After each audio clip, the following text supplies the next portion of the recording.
Henry left us 11 months ago, and at that time we felt the great loss. We lost a truly inspiring colleague, a one-of-a-kind, a man of ideas. Henry was a citizen of our engineering school. He served as chairman of the civil engineering department. He was highly decorated and brought fame and respect for our school. 1 year has passed since we lost Henry, and 1 year is a long time. And this is why my next comments bear the title of Lessons from Henry Petroski. The first is that what I'm going to tell you is personal. Henry's activity and creative work had impact on my career. I was a silent admirer, and as everyone knows, Henry was a silent creator. In the 1990s, Henry and I were serving on the Dean's Advisory Committee on Promotion and Tenure. And there were 4 professors, one representing each department. During one case, when his turn came up, he pulled out a legal-size pad, a yellow one, on which he had written by hand 10 pages. He proceeded to read his essay about the candidate, and he concluded with the line, "This candidate cannot write, therefore I cannot support his case."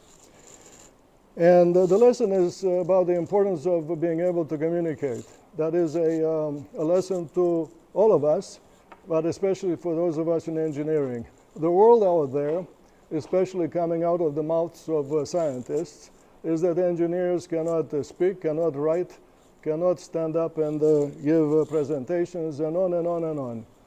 And so, a very important lesson, which is why I was not surprised that 10 years later, Henry published this book called An Engineer's Alphabet, which I recommend strongly.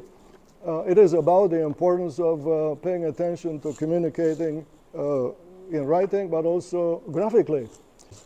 In 2014, I had just finished the manuscript for my book, The Physics of Life, and I walked a few doors toward the entrance to Hudson, to Henry's office, and I asked for help.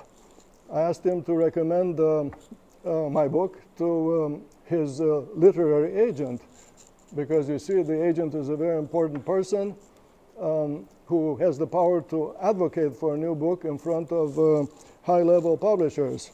To that, Henry said, "I do not have an agent. I never had one." The follow-up to that, 2 years later, my book was published, luckily, and I went back to Henry Petroski for help. I asked him to recommend my book to a writer or a journalist who works in the high office of Duke News there on Duke University Road, to announce to the entire Duke community that a new book just came out of Duke. To that, Henry said, "I cannot recommend anybody. That office never did anything for me." So, these anecdotes may sound negative, except that in my case, they had very positive impact, 100% positive.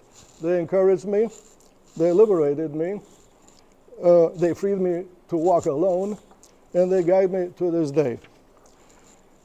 And even better, what I just recounted paint an important portrait of the Harry Petroski we lost. Harry was self-made. He was not propped. He was not handpicked. He was not favored. He was an individual, a one-of-a-kind, an original, and a trailblazer. And Henry Petroski was single author on his publications. You saw it. You knew who wrote it. He was nowhere near the collective farm of group research, big center, scientific funding and publishing that rules the territory today. When I lecture in the US and on other continents, members of the audience step up and ask me, how is Henry Petroski doing? Please tell him I like his latest book. I have to tell you that very few Duke names pop up when I lecture abroad.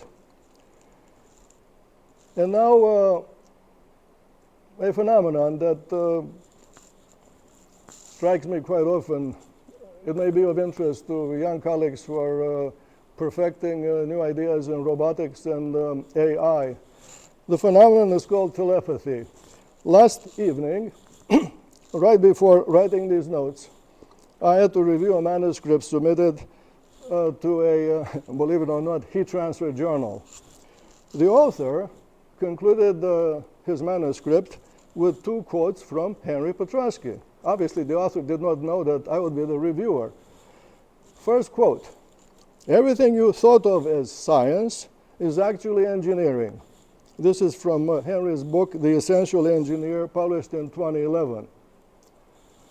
The second quote, "If you want to change the world, don't ask a scientist, ask an engineer."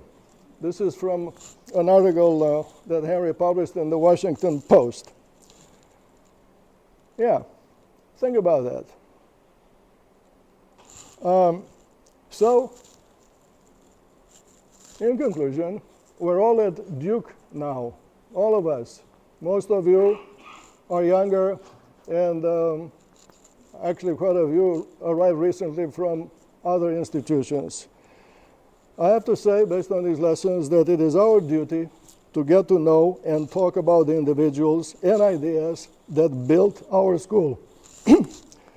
Because an institution that does not know and honor its history deserves neither fame nor immortality.